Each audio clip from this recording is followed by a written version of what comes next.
जब जब संसार में पाप बढ़ता है तथा धर्म की हानि होती है, तब तब सर्वशक्तिमान भगवान श्री हरि का अवतार होता है।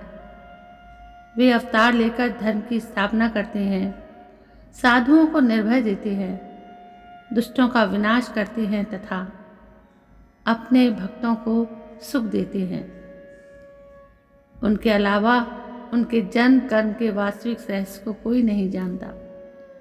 उनकी माया का खेल ही जीवन के जन्म, जीवन और मृत्यु का कारण है। जब असुर राजाओं का वेश धारण करके पृथ्वी को रौंदने लगे तथा पृथ्वी का भार उतारने के लिए द्वापर में भगवान श्री कृष्ण ने मथुरा में अवतार लिया। उन्होंने ऐसी ऐसी लीलाएं की जिनके वर्णन में बड़े बड़े देवता तथा ऋषि मुनि भी असमर्थ हैं। भगवान श्री कृष्ण ने पृथ्वी का भार उतारने के साथ अपने पवित्र यश का विस्तार किया, जिसका गान और श्रवण करने से दुख, शोक और अज्ञान सब नष्ट हो जाते हैं। उन्होंने अपनी प्रेम भरी मुस्कान और मधुर चितवन से मनुष्य लोक को आनंद से सराबोर कर दिया। भगवान श्री कृष्ण का श्यामल शरीर अत्यंत सुंदर था। उनके मुख कमल की शोभा तो निराली ही थी। उनके कान सुंदर कुंडलों से सुशोभित थे। उनकी एक एक मुस्कान पर सभी नर नारी न्यौछावर हो जाते थे। लीलाधर पुरुष भगवान श्री कृष्ण ने अवतार तो लिया तो वसुदेव के घर, परंतु नंद बाबा तथा ग्वाल बालों को अपनी बाल लीलाओं का सुख देने के लिए वहां से नंद के घर चले आए। उनकी बाल लीला तथा सुंदर चितवन से गोप गोपिकाएं धन्य हो गईं। बचपन से ही प्रभु श्री कृष्ण ने लीला मात्र से कंस के द्वारा भेजे गए राक्षसों का वध करना शुरू कर दिया था। छठी के दिन ही उन्होंने उनके वध के लिए आई पूतना का देखते ही देखते संहार कर दिया था। तृणावर्त, केशी, अरिष्टासुर, बकासुर, प्रलंबासुर, धेनुकासुर जैसे महाबलवान राक्षस श्री कृष्ण के द्वारा यमलोक से धार गए।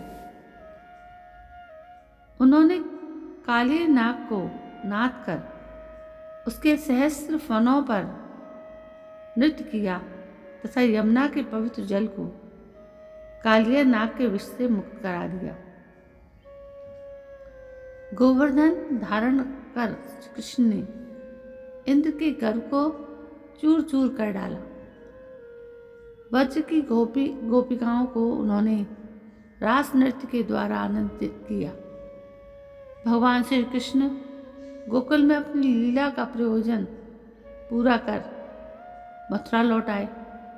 यहाँ उन्होंने कंस द्वारा उसके क्रूर सहयोगियों का संहार कर अपने माता पिता का कारागार से उद्धार किया। उग्रसेन को पुनः राजा बनाया। कंस के संबंधी बड़े बड़े असुर राजाओं का सेना सहित संहार किया। भगवान श्री कृष्ण ने जब जरासंध की 23 अक्षौहिणी सेना पर सहज विजय प्राप्त कर ली, उस समय बड़े बड़े देवताओं ने उन पर नंदन वन के फूलों की वर्षा की और इसके साथ साथ उनके इस महान कार्य की भूरी भूरी प्रशंसा की। उन्होंने अपनी योग माया के द्वारा सोते हुए अपने संबंधी तथा पूर्ववासियों को द्वारका पहुंचा दिया। काल यवन के सामने से भागकर अपना रणछोड़ नाम सार्थक किया। मुचकुंद के द्वारा क्षण मात्र में काले वन को भस्म करा दिया तथा उन्हें अपना दर्शन देकर कृतार्थ किया। द्वारका में रहकर उन्होंने अपना विवाह किया था, हजारों पुत्र पैदा किए थे और कौरव और पांडवों की परस्पर कलह में उन्होंने पृथ्वी का एक बहुत बड़ा भार हल्का कर दिया था तथा संसार में अर्जुन ने विजय का डंका बजा दिया था। उद्धव को आत्मज्ञान का उपदेश करने के बाद उन्होंने सहज भाव से अत्याचारी बने यदुवंश का भी संहार करवा दिया था। इसके बाद वे सहयोगी भगवान श्री कृष्ण महायोगी अपने परम धाम को पधार गए। तो दोस्तों, अब बताइए कि आपको यदि ये कहानी आपने यहाँ तक पढ़ी है तो निश्चित ही आपको पसंद आई होगी। यदि पसंद आई है तो प्लीज़ मेरे चैनल को सब्सक्राइब ज़रूर करिए। मेरे चैनल का नाम है हमारी कई स्टोरी, जहाँ मैं धार्मिक पवित्र कहानियाँ प्रस्तुत करती हूँ।